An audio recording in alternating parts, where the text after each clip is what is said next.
Pre-recorded from Joe's mom's basement, welcome to a Wednesday Rewind episode of the Stacking Benjamin Show. Hey everyone, I'm Griffin the Intern, or like that persistent realtor down the street likes to call me, the Fintern. Okay, when I say persistent, I mean this guy yells at me, "You ready to buy a house, Fintern? Hey Fintern, you trying to buy a house? Hey Fintern!" He chases me down the street on my way here. I mean, don't get me wrong, I respect the hustle, but I have a few other goals in mind first. Small things, really, like, maybe finishing school and getting a full-time job. Minor details. I have to give credit where credit is due, though. All the house talk did get me thinking about real estate, and it's true that this is the home buying season. While it may not be the right time for me to buy a house, there are plenty of people trying to sell their homes. With that in mind, I searched through our archives for the perfect show. I'm queuing up our time with experienced house flipper and the co-host of the BiggerPockets Money podcast, Mindy Jensen. Whether at a rental, flip, or your main home, Mindy will detail what you need to do and how to find the right resources to sell a house. Of course, this is the Stacking Benjamin Show, so there will be headlines, trivia, and plenty more to digest on this episode. And let's not forget about our rewind disclaimer. This episode originally came out in 2018, so don't take any investment advice or enter into any mentioned giveaways. Fintern out.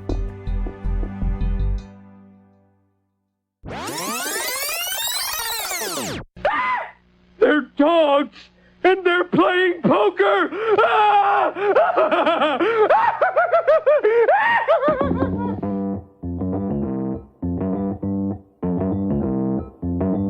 Live from Joe's mom's basement, it's the Stacking Benjamin Show.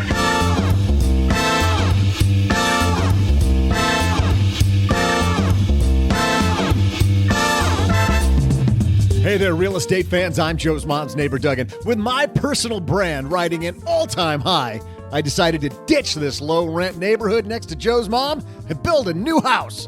To help me sell my house, we welcome from the new BiggerPockets Money podcast, Mindy Jensen.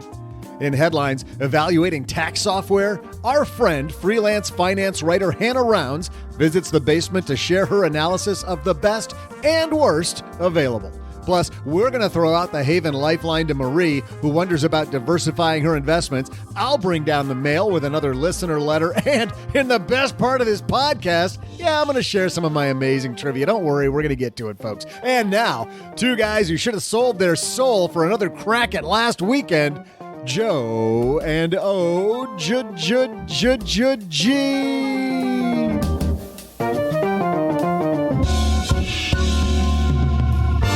Yeah, I want a do-over on that. Isn't Monday supposed to be the do-over for the weekend? Isn't that what Monday's all about? Where you're like, I'm gonna need one more day. Next time we'll have a Super Bowl party and not invite Doug.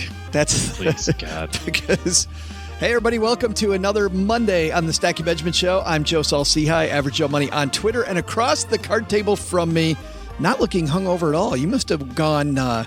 You must have stayed away from the punch bowl yesterday. Oh, no. I just don't get hungover. No. I've got a secret recipe. Liver of steel, right? Yes, exactly. I've got a GMO liver. And also not genetically modified, but so robo.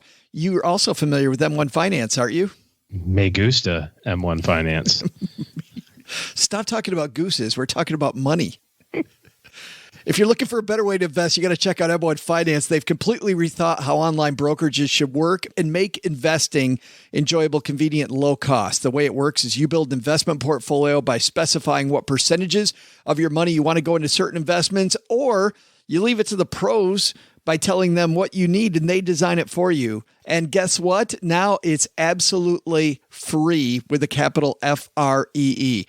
Head to stackingbenjamins.com/M1finance.com or download their slick mobile app on iOS or Android. M1 Finance, be invested. Thanks to Harry's for supporting Stacking Benjamins. Harry's is so confident you're going to love their blades. I love their blades, by the way. They'll give you their trial shave set for free when you sign up at harrys.com/SB. Just pay for shipping. So we've got Mindy Jensen waiting in the wings from Mindy, the brand new BiggerPockets Money podcast, doing very, very well there with our friend Scott Trench. But first, we got headlines, so let's get this show on the road. Hello, darlings. And now, it's time for your favorite part of the show, our Stacking Benjamin's headlines. First headline comes to us from Moneyish. Love this title. LeBron James says this is the best financial decision he ever made. And ever. Well, I love this. Not that our sports heroes or anti-heroes, depending on where you sit, in the sports hero. Heroes or zeros, thing. right? Yeah, absolutely. Especially the day after the Super Bowl here. Just they give so much attention when they do these articles about making good financial choices. Like you've seen Gronkowski, who lives off what? He lives off of his endorsements, I think, and saves his entire salary. And based on the endorsements that he does, he can't be living off of very much. Right. Lives in a van down by the river. There you go. Yeah. This written by Katie Hill. She says, these financial lessons from the Cleveland Cavaliers star are lessons for us all. Katie says he's a king on the court and at the bank in Chase's new episode of Kneading Dough, a series in which legendary athletes like Serena Williams talk about how they manage their finances. Maverick Carter, James' business manager, talks to the Cleveland Cavaliers star about everything from growing up poor to his best money decision. And frankly, James could teach every American a thing or two about how they should manage money. Carter, James' business partner, asked the basketball star why he never talks about money. James says that came from his upbringing at, quote, the bottom in a very poor part of Akron, Ohio, in which his uncles taught him about saving money. Quote, if they gave me $1, they'd be like, nephew, just spend 35 cents of it and keep the other 65, James says. So I'm now always in my head about saving. What a great early lesson. You get $1, spend 35 cents. I like the lessons that these folks kind of send out to the universe based on their upbringing. And I'm glad it kind of went this direction because I was waiting to hear the LeBron only lives on his Air Jordan contract or something. It's like, oh, really? It's really, really, really tough to make ends meet when Nike's paying you $100 million a year. Gosh, I can understand. But I'm glad that he's taking the mentality. Yeah, that's what I mean. Yeah, we can all use that mentality of I make $1, spend 35 cents. Save more. Yeah. Yeah, absolutely. Base your budget decisions. And I think even better than that is what do you think about just completely untying your expenses from your income? Meaning he's saying, I bring in $1, I spend 35 cents. What if I say my expenses are X to live?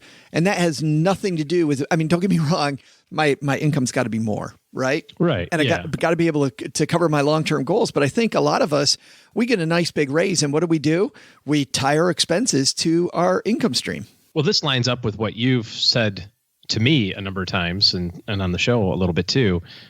Direct deposit your paycheck into your savings account, spend from your checking account. Yeah. Those two numbers don't have to be the same.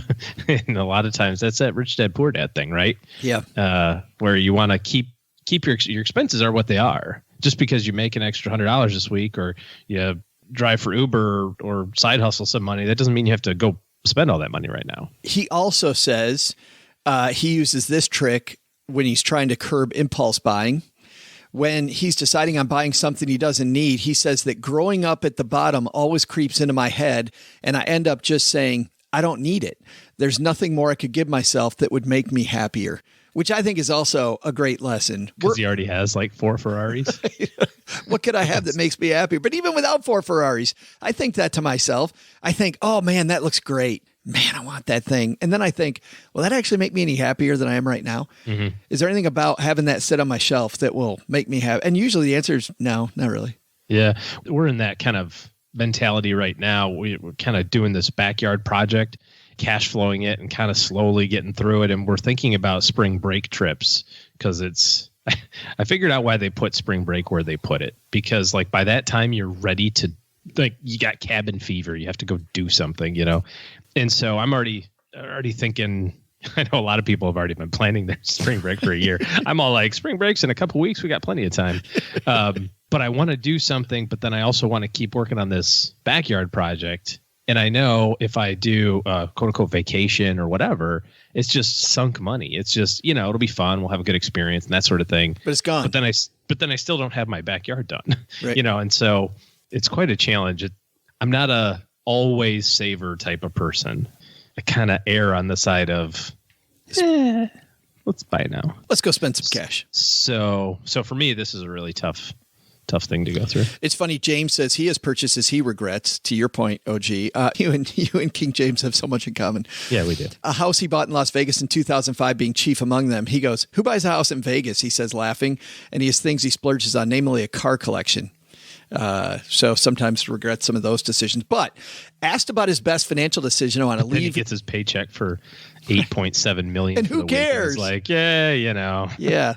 Asked about his best business decision.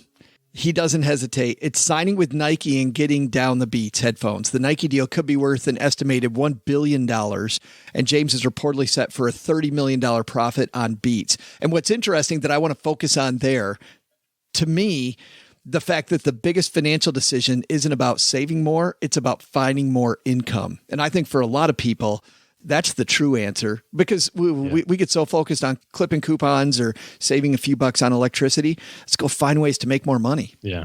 Make it. Go make it.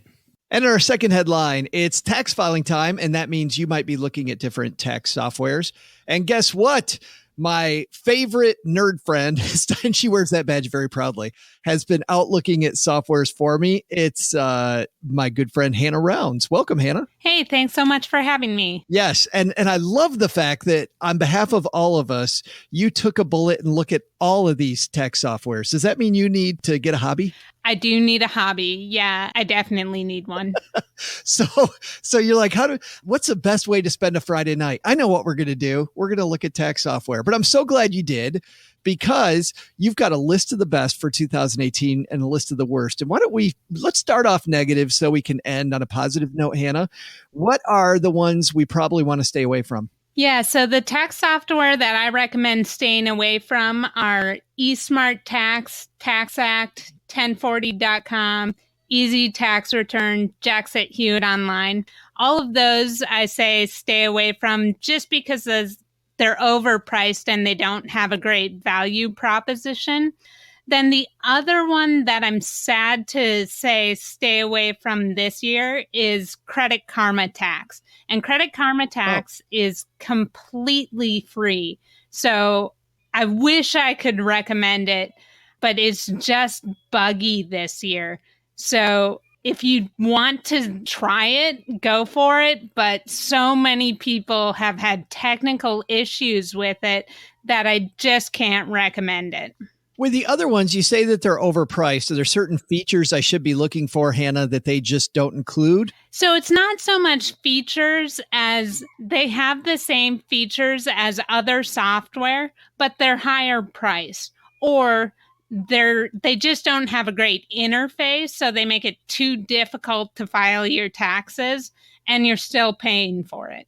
Gotcha. And on the let's turn this thing positive then. On the other side, there's some names that we've heard of before and some surprises on your list of the best of 2018. Yeah, so the ones that won't surprise anyone are TurboTax and H&R Block. TurboTax is the highest price, but it's great for self-employed people, for people with rental properties. If you are self-employed and you use the self-employed software, you'll actually get a free year of QuickBooks. So that's a great deal. And H&R Block just consistently offers a great software at a good price. And then there were also a couple surprises on the best list this year, which were TaxSlayer and Free Tax USA. Wow. And how did those end up on the list? So TaxSlayer really surprised me with a great interface. They support all major forms at a very reasonable price, and they are offering something called Refund Now. So you can actually get $1,000 refund advance, so zero interest advance, when you file with TaxSlayer. So they're one of the only online companies that's offering that this year. So really exciting with TaxSlayer. And then Free Tax USA used to be just horrible to use. It was cluttered and ugly and difficult to use, but they've upped their game. It's a really clean interface, nice interview style questions, good knowledge articles, and it's free for federal filing and then $12.95 per state. And it's just a great bargain, especially if you've filed taxes once or twice before and you know what you're trying to do. You know, the established two that you talked about, TurboTax and H&R Block, you mentioned that those two may be a little more expensive, which is why they're on the list. But is this generally a case of you get what you pay for? You do get what you pay for. You know, you don't want to be pulling out your hair when you're trying to get your taxes done. But it is exciting to see that some of the low-cost competitors are really saying, hey, we're going to provide great value at a low price. So TurboTax and H&R Block are really having to up their game to justify their prices.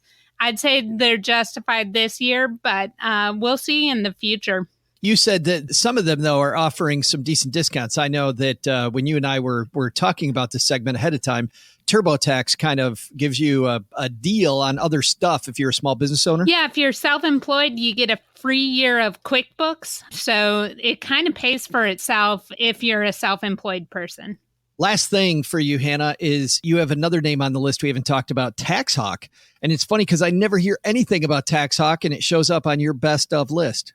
You know what? I called it Free Tax USA, and TaxHawk is the other name for it. It's the exact same software, exact same price. It's owned by the same company. So yeah, you can use either one, freetaxusa.com or taxhawk.com. I'm so glad that this is what you do for fun, because you know how much work you just saved a bunch of people? Hopefully a lot, because yeah, I have no life. So it's funny. You and I joke about that, but we know that you've got a heck of a life and you have a lot of fun doing this stuff. And I do. Yeah. Not just this stuff. But anyway, let's talk about where people follow you. If they got questions, they want more, where do they go? Yeah, so if you can connect with me on Twitter at Hannah L. Rounds, that's where you can see me tweeting out my articles and things like that. And I love connecting with people. If you've got a financial story to tell, connect with me. I'd love to hear about it. Yeah, and the worse the story is, the better, right? Yeah, if you've been scammed, I'd love to hear about it. But actually, it's funny because it's a bad time to kind of reach out to you, Hannah. But on the other side, when people get scammed, that's when they need somebody like you who has a megaphone that can tell the world how to avoid it. Absolutely. Yeah, I love writing about it. It's helpful to help other people avoid the scams in the future. Good stuff. Hannah Rounds, thanks for hanging out with us for a few minutes. Yep. Thank you so much. Big thanks to Hannah for stopping by. You know, it's that time of year, OG. Get your taxes done. Get those taxes done. Yeah, buddy. So I think Hannah's got some great lessons for taxes. But as far as LeBron James goes, OG, the big takeaway? Be really good at basketball.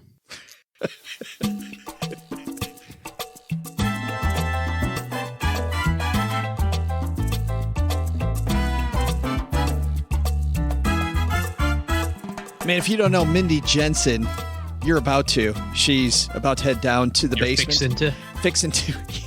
No, not fixing to. You're fixing to. You sound like a Midwestern guy trying to fixing to. Okay, there, you fixing to? Okay, yeah. Yeah. Mindy Jensen. Here's a multifaceted person we can all learn from, OG. You know her as the community manager over at BiggerPockets, but more prominently, Mindy's flipped just a ton of houses in the past 10 years, one at a time, and doing much of the work with her husband.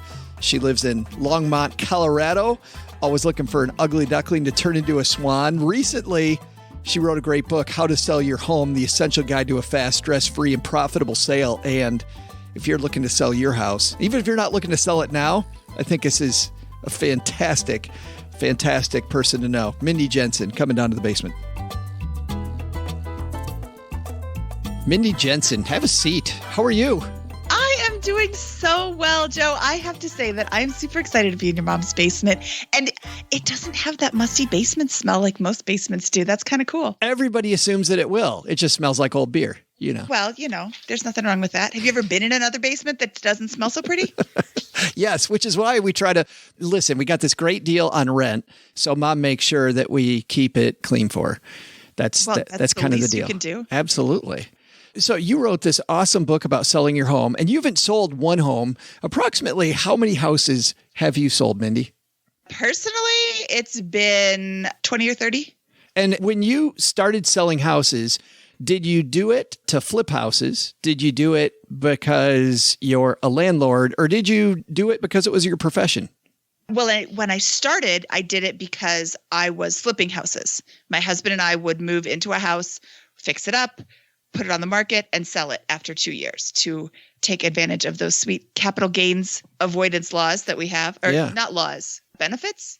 Is that the right word? Well, both. 1031 for the win, right? The 1031 is for investment properties, and it's called Section 121 or the 2 out of 5 rule. That is for your personal residence. So I did it as a personal residence. I actually lived inside the houses that I was flipping. Yeah. Okay. We have a friend here locally that does that down the street. It is a great way to avoid a lot of capital gains taxes and put a ton of money in your pocket. So you've sold 20 or 30 houses, and you see houses that need tons of work. But what's the most important work somebody needs to do to sell their house? The kitchen and any smells.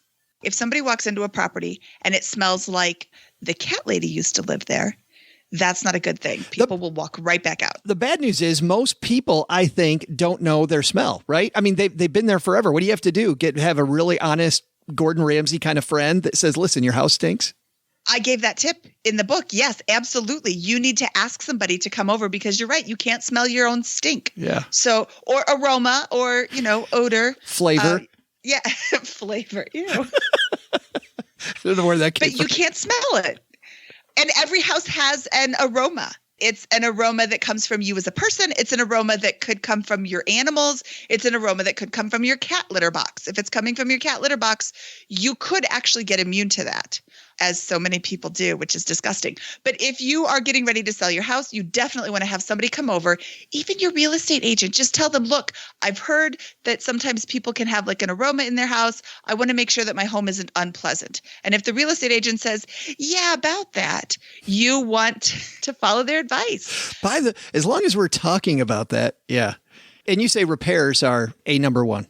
Well, if you're clean, and you keep your house clean, then yes, you should have, an updated house. If to sell the house for the most money, you want to have the most updates, the cleanest house, the least offensive smell house. If you're trying to sell your house and you don't have any money to fix it up, it costs nothing to declutter. It costs nothing to keep it clean.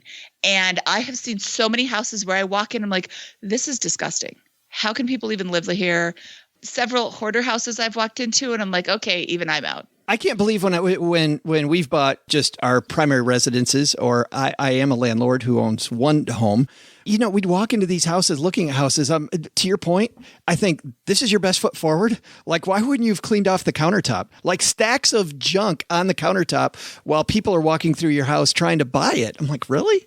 Yeah. Yeah. That's my favorite. I really like the realtor photos of the house that they put on the MLS that show stacks of crap and the toilet lid open and, here's a filthy toilet. Let me make sure you see the inside of it. It's really gross. Clean up and keep it in show condition the entire time you've got the property on the market so that you can accept showings at a moment's notice. Let's talk about the kitchen then, since that's most important. And you have tons of tips, but I just want to go through one each in a few different rooms. And if people want more, they can get the book, right? But the kitchen, exactly. Most important thing. The most important thing in the kitchen is, again, that it's clean and as updated as you can make it. Again, if you don't have any money to update the kitchen, absolutely clear off everything on the countertops, maybe one small appliance like a coffee pot, and clean out the cabinets. You don't want somebody to open up a cabinet and all this crap starts falling on them. You don't want them to open up the cabinet and see them all cram-packed with stuff. Like going to Costco the day before you put your house on the market is a bad move. You need to have as open and few things in the cabinets as possible so that you aren't making it look like there's no room. Yeah, spaciousness. Yes. Yeah. What about the dining room? The dining room, you want to have one dining room table in there. Maybe another piece of furniture if it's a really large dining room, but one dining room, set it small. My current dining room table is from IKEA and it has a leaf that goes inside. Put the leaves away and just have the small dining room table, which makes the dining room look more spacious, and set the table with a placemat, a cloth napkin with a napkin ring, a plate, a wine glass, silverware. Set it so it looks nice. Put fake flowers or fake fruit in a bowl in the middle. You like this idea then that I've read a lot about of staging your house. I really think if you're living in the property and you're trying to sell it, I think staging it with your own stuff you don't want to pack everything up and just live in an empty house. You're living there anyway. Make it look nice, but, lived in nice. Yeah. Show people what they can do with the room. Living room. The living room should have, I'm assuming, a couch. If you have a TV, that's great. You don't want to have couch, chair, table. You want to have maybe 2 couches if there's enough room. If it looks small, then it is small. Put 1 couch and 1 table. Have a couple of pillows on the couch, not 1,000 pillows on the couch, and then absolutely everything else off the floor. What about the bedrooms? The bedrooms are a great place to show versatility. So you can have one room set up as a bedroom, one set up maybe if you have an extra crib or you have a child still in a crib, put the crib in there. You can set up one as an office. You want to give people different ideas for what they can do with the space. And the most important space to stage is the weird spaces. I went in to see this house and it had a U-shaped bedroom and the U kind of wrapped around the stairs. So it was basically a very unusable space. Throw some kids' toys in there and make it look like the kids have a playroom. They just had nothing in there, and I could not look at the build. I mean, I've been in a lot of houses, and I'm looking at this house like I have no idea what to do with this room. So you got to You got to kind of give the buyer some imagination, like tell them what to do with all this stuff. Buyers have no imagination. They have less than no imagination. You want to show them what they can do in every room in your house. And if you can't show them in every room, show them in the odd spots if you have any. I had this in my last house which I was selling. I was moving right during the real estate crisis. Great time to move. Actually, I take that back. It was a good time to move because of the fact that we were able to because we were going upstream, buying more house, a more expensive house. Even though I got less money for my old house, I also got a great break on my new house. Follow me? Yes, it was a great place to be buying. Yeah. Not such an awesome time to sell. Right. Going downstream would have been the other way. But I had this accent wall. I'm still angry about this. And maybe you can talk me off the ledge. It was a cinnamon colored accent wall. And it went great with the stuff that was in there. But the person I was working with said, you got to paint that wall a neutral color. What did the rest of the house look like? The rest of the house was very crate and barrel. I guess to put it. So if the rest of the house is crate and barrel, then you can have a cinnamon colored accent wall. As long as you're not walking into something like, ooh, what is that? But just having one accent wall isn't a bad idea. And cinnamon color, what is that? Like a dark brown, like a dark reddish brown? Like a reddish brown. Yeah. Yeah. Yeah. And it was one wall. Yeah. One wall had me paint it. I thought it was awful advice. I thought the room looked worse when we got done with it. And, but anyway, it's funny how upset I can get about one wall. I'm like, really? Like I agreed with almost everything else they said about changing our house and staging the house. And I think I had great help, but that wall, I still to this day go, shouldn't have painted that wall. That would have been. You can say no, Joe. What's that all about? I want to get to that in a second, having the right help in your corner. But before we do that, this idea of a baked cookie smell, is that baloney? People come over, have freshly baked cookies, or are buyers like attuned to that now? I will say that is not going to make anybody just buy your house. Oh, it smells like cookies. This is the place for me.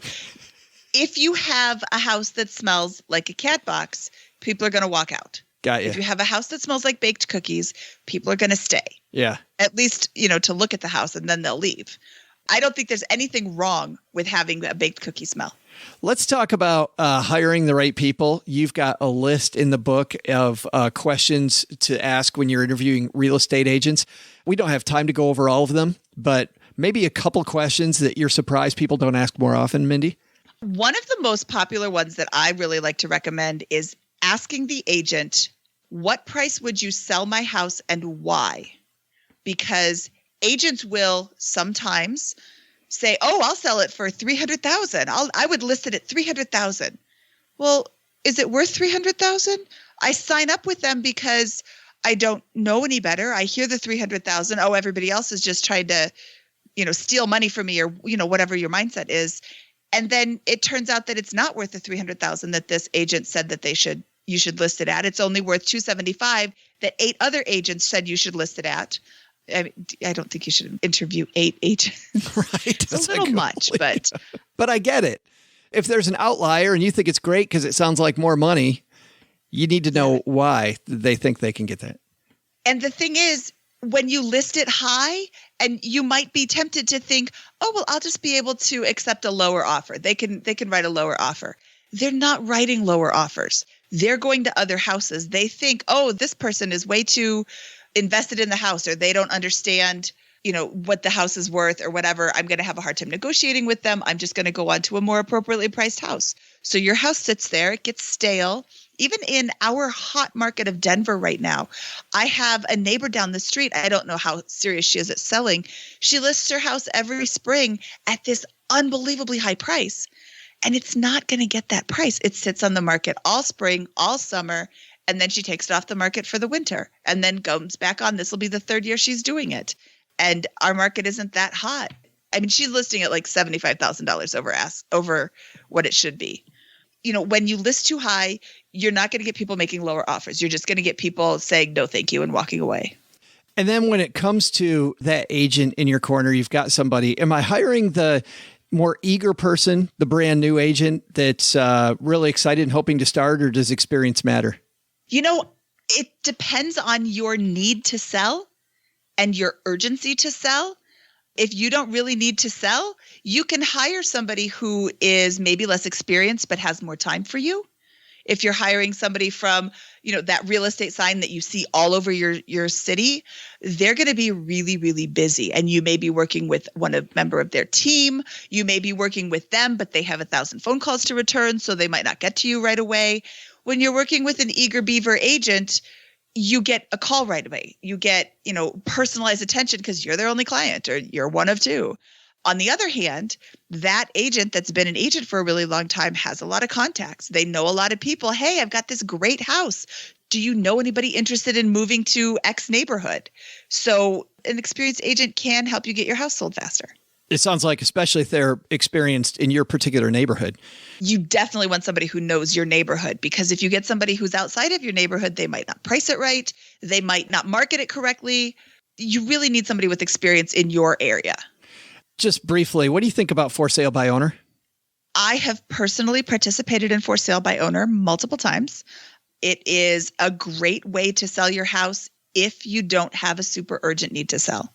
If you don't have to get out of your house right away, if you're not, moving across country for a job transfer, it's great to throw it on the market and see what happens. If you're in a super hot real estate market like the Denver market, you can throw it up on for sale by owner and see what happens. It doesn't gain any days on market or market time, which happens when you put the house on the MLS. You list it on the MLS and then it starts ticking off days that it's been on the market. So, which I'm actually not sure why they share that with you. That would be an interesting question to look up.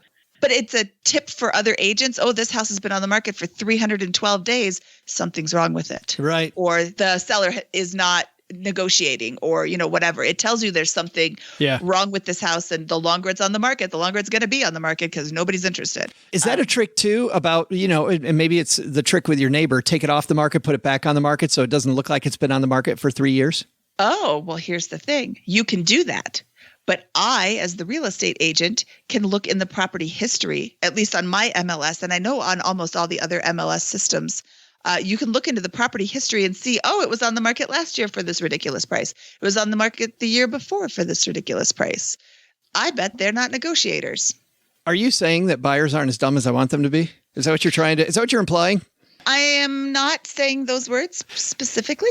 Because I'm always looking, when I sell a house, Mindy, I'm looking for somebody who's really dumb and has a boatload of cash. That's typically a better choice. You don't really want an educated buyer when you're selling your house, because then they might ask you for things and make demands. Yeah. Yeah. So annoying. The book is called How to Sell Your Home, The Essential Guide to a Fast, Stress-Free, easy for me to say, and Profitable Sale. I wish we could have gotten to like even 10% of what you have in the book. You start off with what's your why, wants versus needs, the investor introduction, buyer's market versus seller's markets, getting the sale ready, making repairs, freshening up the interior. You go room by room with a lot more than we got here today. Permits, warrants, more, your next home, fair housing laws, interviewing real estate agents, contracts and offers. I wish this book was thorough. Sorry, I just gloss over things. Yes. Where can people get it, Mindy? People can get it on BiggerPockets.com/sellyourhome. It is also available wherever fine books are sold. And I'd be remiss if I didn't talk about your awesome new podcast. Congratulations, by the way, on a great launch. And for the 3 people that don't know about BiggerPockets Money, tell them what you do. So BiggerPockets Money is actually inspired by the BiggerPockets podcast, where we interview real estate investors and get their tips and tricks on, how they learned or how they started and what they learned. And BiggerPockets Money is similar, but for money. We interview people who have a unique take on money or share their story about their money experiences, like I was super deep in debt and this is how I got out of debt, or ways to save money. We have had Erin Chase on with her $5 dinners program to help you save money at the grocery store. We had Rosemarie Groner on, the Busy Budgeter, with tips for getting your life in order. She was super in debt. Right. And she quit being a state trooper, which is a recession-proof job, and went into home daycare because she wanted to stay home with her kids. And then she got out of that. I think that most people who go into home daycare quickly get out of that too. I would totally get out of that. I was a stay-at-home mom. I had 2 kids and that was enough. I'd either get out of that or I'd take up drinking heavily. What and maybe both. They frown on that. Yeah, they frown on that at as the daycare providers. Yeah, I can't figure out why. Yeah, cool. And we'll link to the show and to the book in our show notes at stackingbenjamins.com. Mindy, thanks for hanging out. Joe, thanks for having me. This is like a bucket list checkoff. Oh, yeah, right. It is for me too, by the way. No, this is on my bucket list. I'm on the Stacking Benjamin show. I listen to this show all the time. Pinch me. Right. Exactly. Right. Hey there, trivia fans. I'm Joe's mom's neighbor, Doug, and based on Mindy's recommendation, I made a list of all the improvements I'm going to make to my house to sell it. Lucky for me, though, the walls nearly all have shag carpeting already. My taxidermy collection of squirrels is all dusted off. Now maybe I just need to add a velvet Elvis print. And that awesome dogs playing poker. Everybody loves that. But speaking of selling the house, hey, here's a trivia question. How many houses does the average person buy in their lifetime? I'll be back with the answer in just a moment.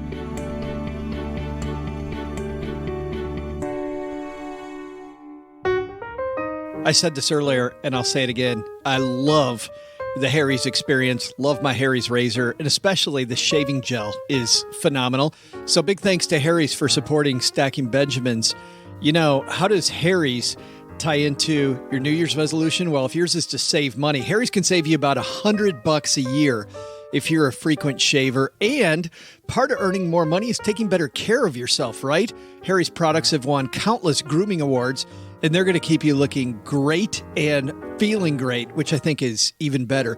Harry's is all about a great shave at a fair price, which is why over 3 million guys have switched to Harry's. Harry stripped out all that unnecessary stuff, the vibrating handle, heating blades, 15 lubricating strips, and all of those unnecessary costs to deliver customers one perfect razor at an amazing price. A good shave comes down to good blades. Because Harry's owns a factory, they're able to deliver quality blades for just $2 a blade compared to $4 or more you're going to pay at the drugstore. All their products are backed by a 100% quality guarantee. I'm confident you're going to love their blades, but listen to this. Harry's is so confident you're going to love them that they'll give you their trial shave set for free when you sign up at harrys.com/SB. All you got to do is pay for shipping. So claim your free trial offer from Harry's today, a $13 value for free when you sign up. Just cover shipping. It includes a weighted ergonomic razor handle, 5 precision engineered blades with a lubricating strip and trimmer blade, rich lathering shaving gel, my favorite, by the way, a travel blade cover. To get your free trial set, go to harrys.com/SB right now. That's harrys.com/SB. Hey, Stackers, I'm sure you know by now that both my spouse Cheryl and I use M1 Finance for our personal investments. That doesn't make it right for you. You should do your own homework. We'll call that our disclaimer here up top. But recently, we've had exciting news from the team at M1 Finance. They've announced they're now a completely free-to-use investing platform. You heard that right. No fees, no commissions outside of the investments themselves. I sat down with Brian Barnes, CEO and founder, and asked what made him decide to make M1 Finance free. We believe in the future, all investing platforms will be free. So it was a decision to get ahead of the curve. It's obviously beneficial for the customer, who will save money and be able to invest more. For M1, we have other sources of revenue which were greater than the fee we charge. So the more people using M1, the better for us as well. So how about that? No fees, no commissions, just you with more money to save and in control of your portfolio. They'll even invest fractional shares for you. You take the wheel or have them invest in a professionally managed approach like some of the robo companies out there. It takes only a minute to sign up. Start by heading over to stackingbenjamins.com/M1 Finance. M1 Finance, be invested.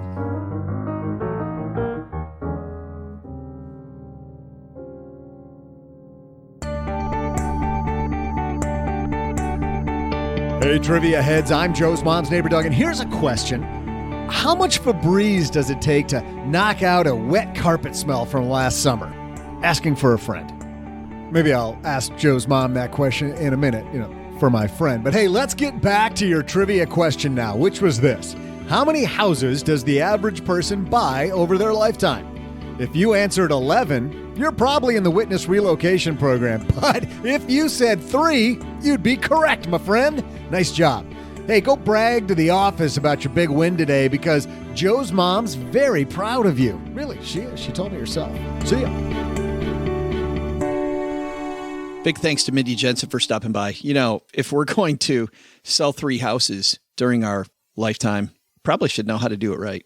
Probably ought to get it right, yeah. I'm always amazed when I walk into houses. Well, I talked to Mindy about that, but always amazed when I walked into houses and it's like people don't even bother picking their stuff up. Like some of the houses I remember when we moved to Texarkana. It's like, really? So this is your best foot forward, huh? Yeah. Or like the realtor.com pictures. Right. They're like, seriously, clean the crap off the countertop before. You don't even have to you can put it back. Just move it for the photograph. Just put it down out of the photograph. Yeah. Yeah. Like we do when we do our Facebook Lives here in the basement. That's exactly right. Hey, let's throw out the Haven Lifeline and tackle some of life's, or rather life insurance's most important questions. Our friends at Haven Life Insurance Agency, they're disrupting the life insurance industry by focusing on those 2 things you value most. Flipping houses and flipping cheeseburgers. I don't know. Cheeseburgers. I had too much of that yesterday. No, but it's your family and your time, but that's a good 3 and 4. It's why they created a high value, quality, affordable term life insurance policy issued by Mass Mutual. You can purchase entirely online, and qualified healthy applicants, they don't skip to the medical exam. They skip the medical exam, OG. Which we can't overstate enough. Head to stackingbenjamins.com/Haven Life now to get a free quote and learn about life insurance the modern way. That's stackingbenjamins.com/Haven Life. And today, we're throwing out the Haven Lifeline to our new friend, Marie. Say hello, Marie. Hi, Joe and OG. I'm looking to invest about $5,000 to $8,000 in an investment account outside of my Roth IRA and my Roth 401k, and I'm wondering how much to diversify my investment. Since it's not a huge amount, I was thinking of starting with an S&P 500 ETF and an international stock ETF. Is this enough diversity? Should I be putting the money into other asset classes and commodities like a REIT or oil and gas? I have a Roth 401k and a Roth IRA, both that I max out. In those accounts, I have mostly U.S. stock, large and mid cap, some international stock, and some bonds. Am I double dipping by investing in an S&P 500 and international stock since I already have these in my retirement accounts? A little bit about me. I'm 30, single, no kids, no debt, and I also have a 6-month emergency fund in a separate money market account. Thanks for your help, and I appreciate any advice that you can give me. Thank you. Hey, Marie. Don't know that we can give you advice. I don't know how long she's been listening to the show, but we don't do that. Entertainment purposes only. Yes. We're going to throw a dart now, Marie, and tell you where you should invest. This will be fun. Yeah. How about ticker symbol? No, I'm just kidding. Right. What do I own in my portfolio that I need to go up? Wait, does that happen on CNBC? No, no, come on. Never does. Well, they put the disclosures on there now. Yes. Like Jack owns 1 million shares of Twitter. Of that thing he's big on the last 10 minutes. Yes, exactly. He's talking the heck out of all this stuff. But it's okay because he's got a disclosure. S&P 500 International, what do you think? Is that enough diversification for Marie? Not knowing the balances in those other accounts, right? We could surmise what they might be. She says she maxes them out so we can get a little bit of an idea over the last couple of years. Maybe you can add a little bit of diversification, I wouldn't do anything so crazy like oil and gas and REITs, maybe REITs, but not commodity stuff. I'm thinking more like if you've already got some international, maybe you want to add emerging market. Or if you've got U.S. big companies, maybe you want to have some small companies. That sort of diversification. I don't think that you have to get crazy and cute with it. And if you've got pretty well thought out, if they're just ETFs in the 401k and Roth already, then you've got thousands of positions already. So you're well diversified already. So yeah, I think maybe just a little esoteric stuff, emerging market or something. But yeah, I think it's pretty well diversified too. Yeah, fantastic. Boring is good. Yeah, she's got 500 companies in the S&P 500, and how many are in the international index? I mean, she's well diversified. Even if she just told me S&P 500, she's fine. But to your point, I love emerging markets long term. I mean, they've done really well lately. So remember, really well now means really poorly other times. In my time as an investor, emerging markets has been a real roller coaster, and it will continue to be a real roller coaster. I think it depends on what her goal is with the portfolio. I've been reading a lot about if you take more risk, you obviously have more upside, way more downside. And it depends on if this is a core part of her portfolio or if it's a sandbox part of her portfolio. You know, when she mentioned oil and gas, I saw you grimace and I grimaced also. And we kind of gave each other that look. But there are some of these, one guy on MarketWatch recently called them megatrends, right? There are some megatrends, and if it's your sandbox and you're okay with the Las Vegas nature of a sandbox, look at some of these long-term trends like automation, or a trend like, water, like the guy on The Big Short at the end of The Big Short is interested in water investments. But I don't know that I put all my money there, but picking some of these long-term trends and riding the same thing as it is with emerging markets. But I want to really hedge that because it depends on what you need that money for. And that's a horrible recommendation for your core portfolio. Yeah. If it's Vegas money, sure. Yeah. Thanks for the question, Marie. Doug also brought down the mail, and this letter here is from Darian. Darian says, I've been looking around at new banks for my checking and savings account as I become unsatisfied with my current bank. Chase is offering a $350 incentive for new customers who make a $10,000 deposit and maintain $10,000 account balance for at least 3 months. That seems like a pretty good deal, almost like a 3-month CD with a 3.5% interest rate. My question is, what are the drawbacks to opening and closing bank accounts? What's to stop me from hopping from bank to bank, opening different accounts and collecting on promotions like this, other than just time and hassle? I've been listening over the past few months and have actually really enjoyed the podcast. I don't know why everybody's so lukewarm on you two. I didn't catch it until I'm halfway done reading it. Nice. That's so awesome. Thanks for the question, Darian. We don't know either. Let's keep listening, Darian, because you'll figure out why. Yeah, it's coming. Yeah, it's all downhill from here, buddy. So what's the downside of just chasing these promotional rates? Well, firstly, when it comes to those offers you get in the mail or email or something like that, it's not just necessarily the fine print of qualifying deposit of $10,000 or more. It's also, like you already mentioned, keeping the money there for a period of time. And a lot of times they have other things that are tied to those, and setting up a direct deposit of at least $3,000 a month for 3 months. So you got to make sure that you're reading through all that fine print very well. But you're right. If you don't have a problem with spending a Saturday afternoon transferring money all over the place and opening new accounts and, rejiggering your direct deposit and, following all the rules, there is no reason that you can't do this. I mean, eventually you'll get through them all, and they will stop sending them to you. But Stake Brother works as a stockbroker, right, at a company. His company offers incentives for moving money over, like, $5,000 cash bonus, 500 free trades, whatever. And he has people that will move their money there, take their free money and do what they've got to do with it for, 6 months, and then just pull the money out and move it to a different brokerage account because they get another $5,000 and, 500 free trades. And then, they just kind of bounce around the circle. If you're okay with that, filling out all that paperwork, have at it. Last thing, keep in mind that bonus is interest. So it's going to be taxable to you. You get a 1099 at the end of the year. I just look at, so if he's going to put the $10,000 in this, and get 3.5%, we're talking about $350, right? Is my math correct there? Yep, barely, but yes. Versus if he just goes to Magnify Money and finds the 1.5, or now it's up to 1.6, it's $160. So he's making $190 by making that move. And I look at... Well, not quite, because he's getting 3.5% in 3 months. Magnify Money is 1.6. Oh, you're right. It's the $350 incentive. Okay.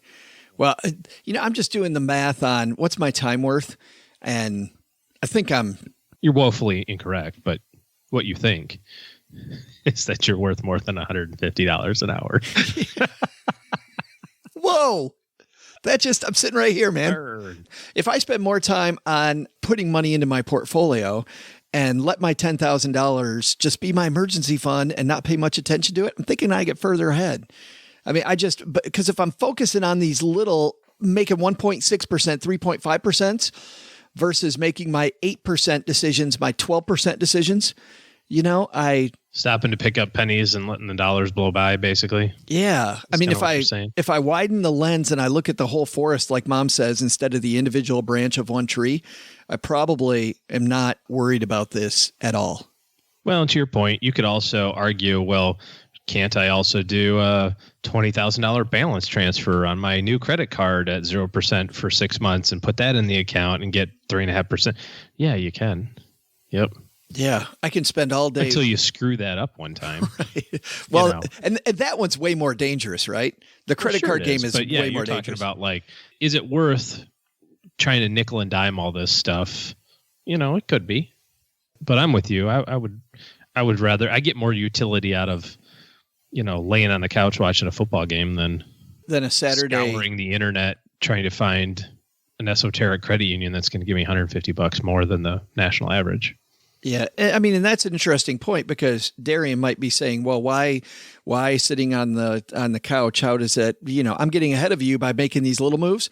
Well, when it comes time to make the big moves, you're exhausted. And there's a great group that you and I both know about called Strategic Coach, where they talk about, you have to have your downtime. Yeah. And I mean, Jim Rohn, I think, wrote a great book about that, about looking at yourself like a tennis player who has seasons. Going back to the Super Bowl, you've got seasons. You have these months you can be on. Tennis player is a great analogy versus football, because tennis players could ostensibly try to be on the whole year because there's tennis tournaments constantly going on. A great tennis player has to pick the times when it matters. And the rest of the time they're working on things, right? They're relaxing, they're developing, they're doing all the little things, and then they're on certain points. And I just think if I'm wasting my on time on this 3.5% stuff, I'm not. Anyway, yeah. My diatribe. Thanks for the question, Darian. If you've got a question for us, here's what you do. Head to stackingbenjamins.com. Right at the top of the page, it says questions for the show, and we've got you covered. So thanks a lot for everybody also who's left a review of the show. Mom's so proud, and she puts them on the refrigerator, and it's just fantastic when the Bridge Club comes over, and Mom's just, she's that person who stands right next to the fridge, doesn't mention the fact that we're getting these reviews, but just kind of. Have you seen that commercial, the old lady that she has all the pictures on her wall? Oh, the friends. She's like, I unfriend you, to the person sitting on the couch, and the woman's like, this is not how this works. Well, it's like, look at my wall. Isn't that the same one where she's playing Candy Crush and she's got the hammer at the end with the candy? Yeah, good stuff. That's just like Mom. That's totally Mom. And finally, if you're looking for good financial help in your corner, OG's taking clients. What does that mean? Well, if you need good help in your corner, head to stackingbenjamins.com/letter-O-letter-G. That will lead you to OG's calendar, and you can set up a time to talk to him about what that would take. I'll tell you what's going on here, though. Coming up on Wednesday, you're not going to want to miss this. Thursday's the beginning of the Winter Olympics. You're a big Winter Olympics guy. I actually like the Winter Olympics, I think, better than the Summer Olympics. I do too. Yeah. I don't like I don't do ice dancing and that sort of thing, as you can imagine.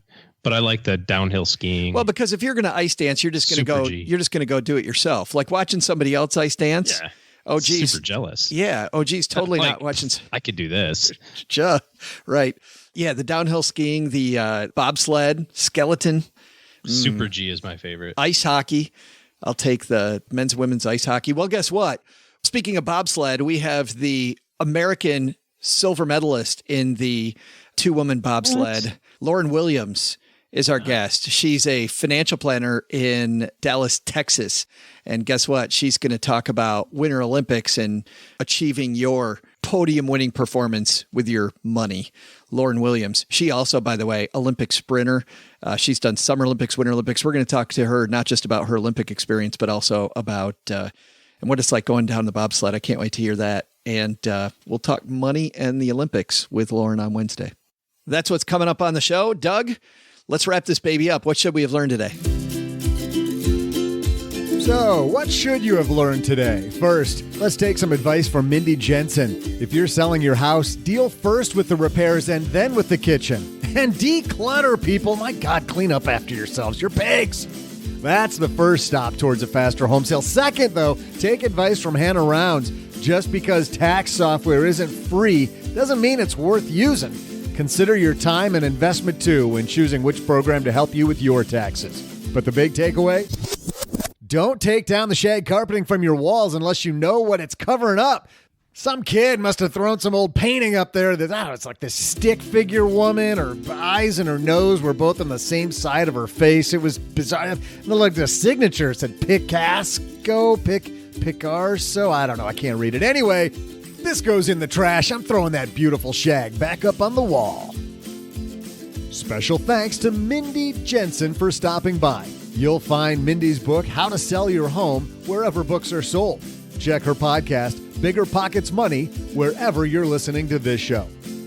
Thanks also to Hannah Rounds for stopping by. Say hello to Hannah on Twitter at Hannah L. Rounds. And a huge thanks to suckers who are born every minute. Some guy just bought that Picasso painting and the stick woman and the crazy face and the... Get this, he paid $25. What a complete buffoon. This show was created by Joe Saul-Sehy, produced by Richie Rutter-Reese, and engineered by the amazing Steve Stewart. Kathleen Selmans handles design, newsletter, and classroom opportunities.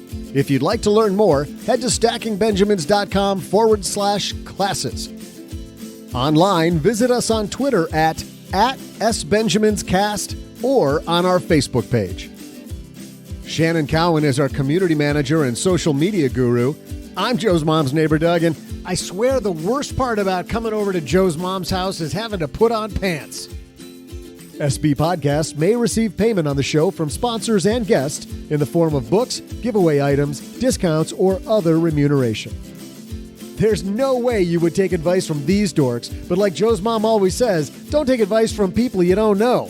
This show is for entertainment purposes only, and before making any financial moves, consult with a real financial advisor.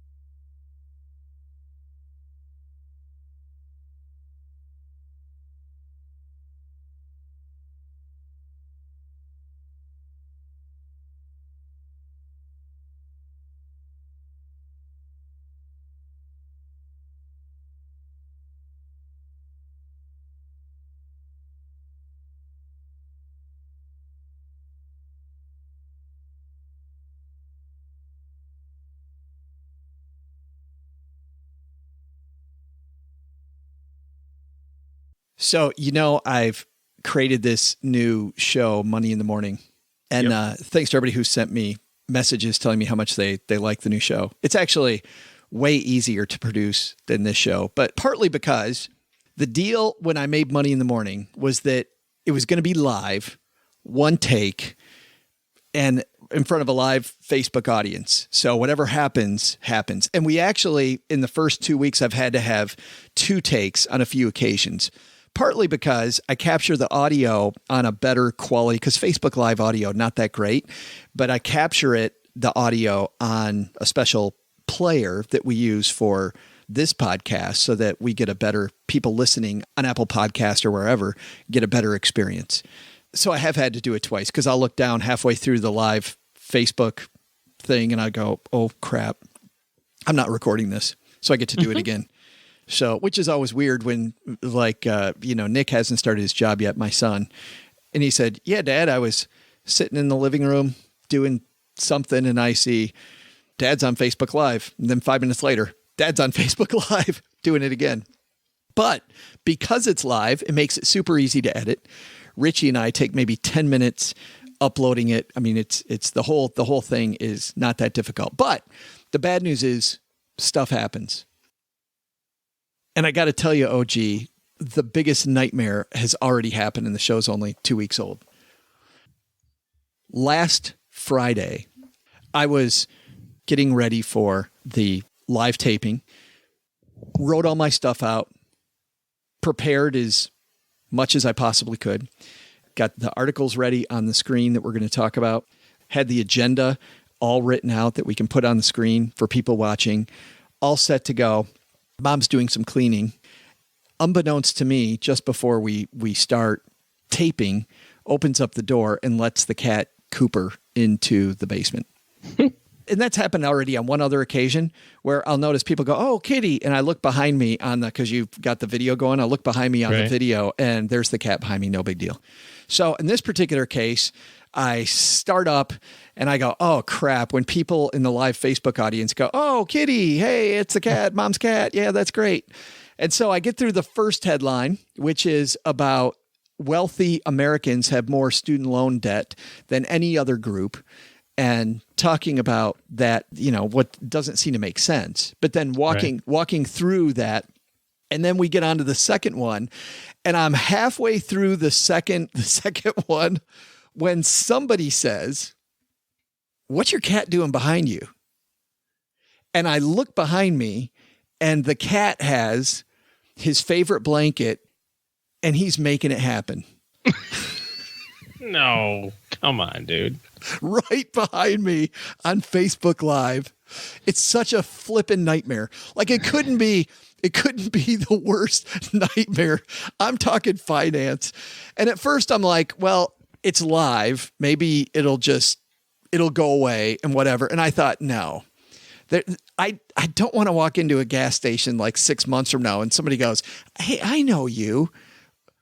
That's what I was going to say. Is this viral on Twitter yet? Because I'm going to make it be. Somebody goes, I know you. And I'm like, no, you don't know me.